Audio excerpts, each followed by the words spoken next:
What's up, BlkOps fam? Maddie here. Antonio and I have been talking a lot lately, and we decided that it would be a really good idea that as we head into this 8-week strength cycle, that we kind of do a video debrief that's going to walk you through the strength cycle as well as just the overall thought process behind the next 8 weeks of programming. Antonio is kind of giving me the reins over the program. He's going to be looking over a lot of it. Mainly the master's track, because as you guys know, I'm like 25. So we're just making sure that we're staying on track with our master's athletes as well. So just keep in mind that there's a lot of eyes on this program and that we've put a lot of effort into it. So basically the next 8 weeks, as you know, let me backtrack. The past 4 weeks, we've been doing testing 1 rep maxes. Now, the odds of you hitting a PR in a 4-week strength cycle are very low. And if you have, that's fantastic. The reason why we did 2 separate 4-week strength cycles was so that you could test all your major lifts in a very short period of time without doing it all in 1 week and like risking injuries. And then this way, when we go into these 8-week long cycles and I have percentages up on the TV, that you're going off of a current 1 rep max. So if you've been doing percentages of your 1 rep max from last April, and you're like, okay, I can't even hit these percentages, or maybe you're overly exceeding them, that's because you were going off of a 1 rep that is not accurate to your fitness right now. So everybody should be caught up if you've tested all your 1 rep maxes. If you have not, make sure you try to do that this week at some time. Reach out to myself or Antonio if you can't make it into a class, and we can see if we can get you in here when there's a coach here just to figure out that 1 rep, because it's going to be super important for your success in the next 8 weeks. So moving forward to current time. So now we're going to go into an 8-week strength cycle.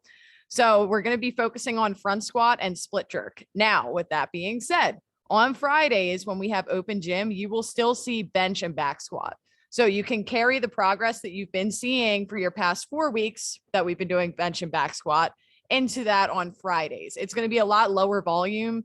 It might be 3x1 at 90% or whatever it may be. It's mainly going to be there to help you maintain the strength that you've built up after the last 4 weeks, so that you're not just like going into this program and you're like, I did so good on my back squat, and then you lose it all.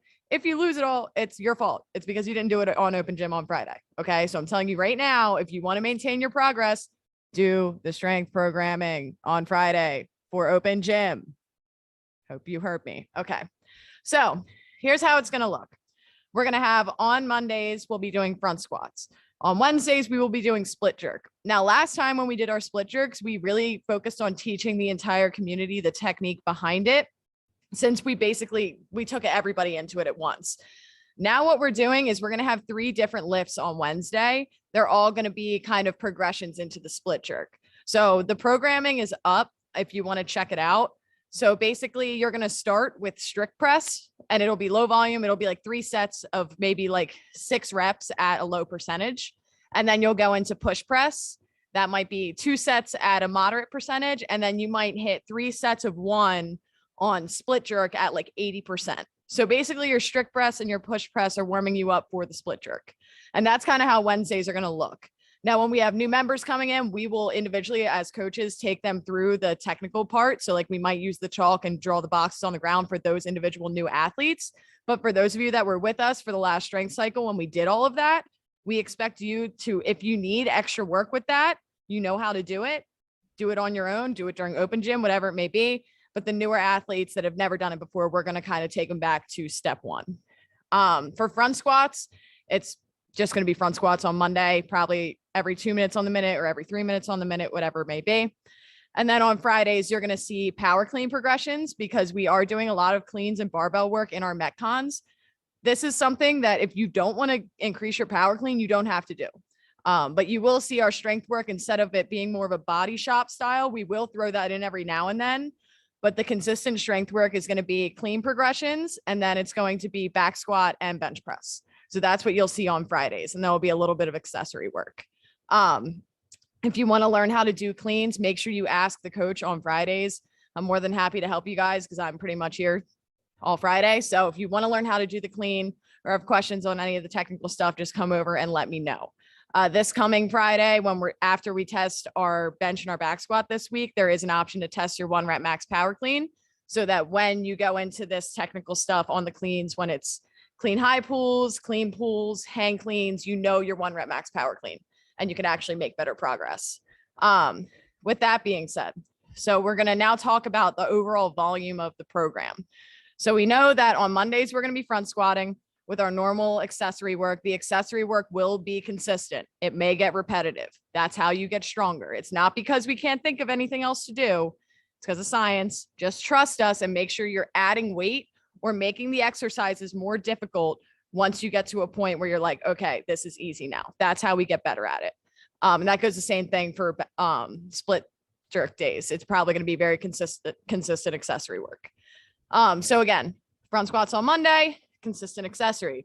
On Tuesday, we will still have a Metcon. Wednesday, we'll split jerk, consistent accessory. Thursday, Metcon. Friday, strength work. Saturday will be Murph prep. And this whole cycle works out really well because the end of the 8 weeks, it is right at the week before Murph prep or before Murph itself. So we're actually going to go through a deload week and let everybody's bodies recover so we can all hit Murph really hard. So that'll be great. So let's talk about the Metcons and the strength work together and how we're not going to destroy your bodies while doing that. So what you'll see a pattern in the strength program is that you're going to have a day of really high volume squats, let's say, and then the next day is going to be a lower volume Metcon, meaning that it's not going to have heavy movements. The overall rep count may be lower, but that day might be a higher machine day. So you might see a lot higher calories or a lot higher meters. And that's just to kind of give your body a break while still getting that heart rate stimulus that we want for the Metcons without killing you, because you're going to do high volume squats the day before. Then the same thing, if the split jerk, if the front squats are going to be high volume, so will the split jerks. So that Tuesday and Thursday will both be the same way. It'll be a lower volume Metcon, maybe lighter weights, less compound movements, but higher machines. Saturday's Metcons are just always going to be Murph prep. That's going to make you feel like death. So that's your choice, but it's mostly body weight. So you should be fine. And then vice versa. So if you come in and there's front squats and let's say it's like 3x3 at 80%, it's a lower volume day. And by volume, I mean reps plus sets plus weight, like the overall volume of the day. That if it's a lower volume squat day, you're going to see a higher volume Metcon the next day. So there might just be like a ton of one movement and you might see less machine, like a machine sprint, but maybe like a ladder of building weight. So you're lifting heavier each time, but just know that all of this is thought out around the strength stuff. It's not, the Metcons do not dictate the strength. The strength dictates the Metcons. And that's how this whole program is thought out. So that's kind of how it's going to look over the next 8 weeks. Going into just the standards for the different athletes. So we have obviously our RX standard, which is what we expect about 80 to 90% of our members to be able to do for the Metcons. We have the compete standard, which is like the more elite standard. So that's people that are looking to compete in outside competitions, that are really trying to like maybe make it in some level of CrossFit or whatever it may be. That's like 5% of the gym. Okay. Then we have masters and we have scaled. So I'm going to start off by just talking about masters. Like I said, Antonio is going to be overlooking this entire program when it comes to the masters, but you need to let us help you. So if we tell you, like, you might be fully capable of doing the amount of power cleans that are up on the TV, and you might be like, this is stupid. I don't want to do hand cleans. Well, the reason we're telling you to do hand cleans could be because what's coming in a week to 2 weeks for lower back fatigue. So please listen to the suggestions for the masters. We're looking out for your joints. Okay. We know you guys are strong and you're a bunch of beasts, but if we recommend you to scale a movement back, it's because we might know something about the future programming that you don't. That being said, if you're in the masters range where you're trying to go to local competitions and compete, just let us know. You guys know Coach Steph, she competes in the higher levels. That's technically masters. So talk to Coach Steph. That's a different situation, but don't allow the RX programming to kind of lead you on a road to injury. Okay. We put the master stuff out there again to protect you. Things like having less box jumps or being step ups instead of box jump overs, or requiring a 12-inch box instead of a 20-inch box. Just understand that it's not us trying to be like, you're old and you can't handle it. It's more like we want to protect you and we want longevity. So we want you to be an absolute beast for as long as possible. And with that being said, there's days where you're going to want to go and you're like, okay, you know what? I'm just going to do it. That's fine. Just know the risk that you're taking. Okay. We're just trying to cover you guys and make sure you stay healthy. If you want to one day go full send and go into RX, you're more than welcome to, but please just make sure you always consult with your coach and you do whatever you can to keep yourself safe. Next thing I want to touch on is scaled. So logging scaled is not a bad thing. Okay. You want to listen to your body, and scaled is always going to be anything less than RX. So if RX is a certain weight and you're like, oh, I don't see scaled up there, it's anything below RX. Especially when you're newer to the community, doing things scaled rather than pushing really hard and trying to get through RX is, one, going to save you from getting injured. And two, is probably going to build a much better foundation for your fitness than you would if you were just overly pushing, just trying to log RX. So if you log scaled, it's not a bad thing. Always talk to your coach. They can tell you what movements to substitute if you're not sure.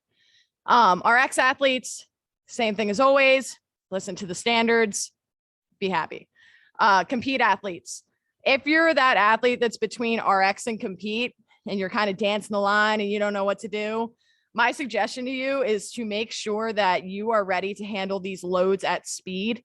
So on days when we're doing heavy deadlifts or heavy power cleans, if you see a power clean number up on the board and you're like, ooh, I can't cycle cleans at 205 or 135. Like I've done that once like a year ago. It's okay to try the compete weight scaled. So like go heavier than RX, but don't do straight compete. You can have that nice little middle ground instead of just doing one or the other. And then over time, work your way up to it. And that's going to lead me into the next thing, which is just talking about some newer movements you might see in the programming. In the past, we've been doing knees to chest a lot. I mean, we've been doing knees to chest since I started here a year ago. And now you're starting to see things like toes to bar, chest to bar. There's been a few times I programmed bar muscle ups for compete. The reason why you're seeing these movements is honestly just kudos to the community. Antonio's done a great job of building your foundations, and we're now starting to get a lot of athletes that are getting more interested in the higher level gymnastics. So in order to please the whole community, we're going to start to throw those things in there, and they're only going to be compete standards. So you're not going to see different things like pop up out of nowhere that's just there for no reason. They're always going to be there to help those compete athletes to excel. Moving forward after that, when you're doing things like toes to bar and chest to bar, and you're trying to find that happy medium of graduating to it, consult your coach. These are movements where you can get hurt if you don't warm up properly. And if you've never done the movement before, you probably don't know how to warm up for the movement. And a lot of times we're not going to program a very specific warm up for toes to bar because we're only expecting 5% of the community to do it, and most of them have already done it. So always talk to your coach like, hey, like, how do I warm up for toes to bar? Can you show me how to kip? Can you check my kip out?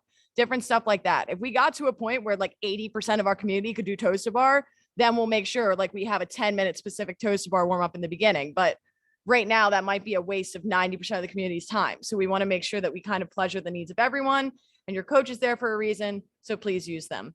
Another reason you might see movements like that is just because there's going to be weeks where your body is super fatigued, and there's going to be movements that are in there at high numbers, and you're just gonna be like, what is even the purpose of this? Like, I don't feel it in any part of my body. I don't know what it's helping. Odds are I put it in there because it's going to do the least damage, and it's something that can keep you moving through the Metcon. Can you get hurt doing toes to bar? Yes. But are you more likely to get hurt doing toes to bar or knees to chest versus heavy squat cleans? Probably. You're probably going to hurt yourself on a squat clean before you're going to hurt yourself on toes to bar and knees to chest at a very low rep range.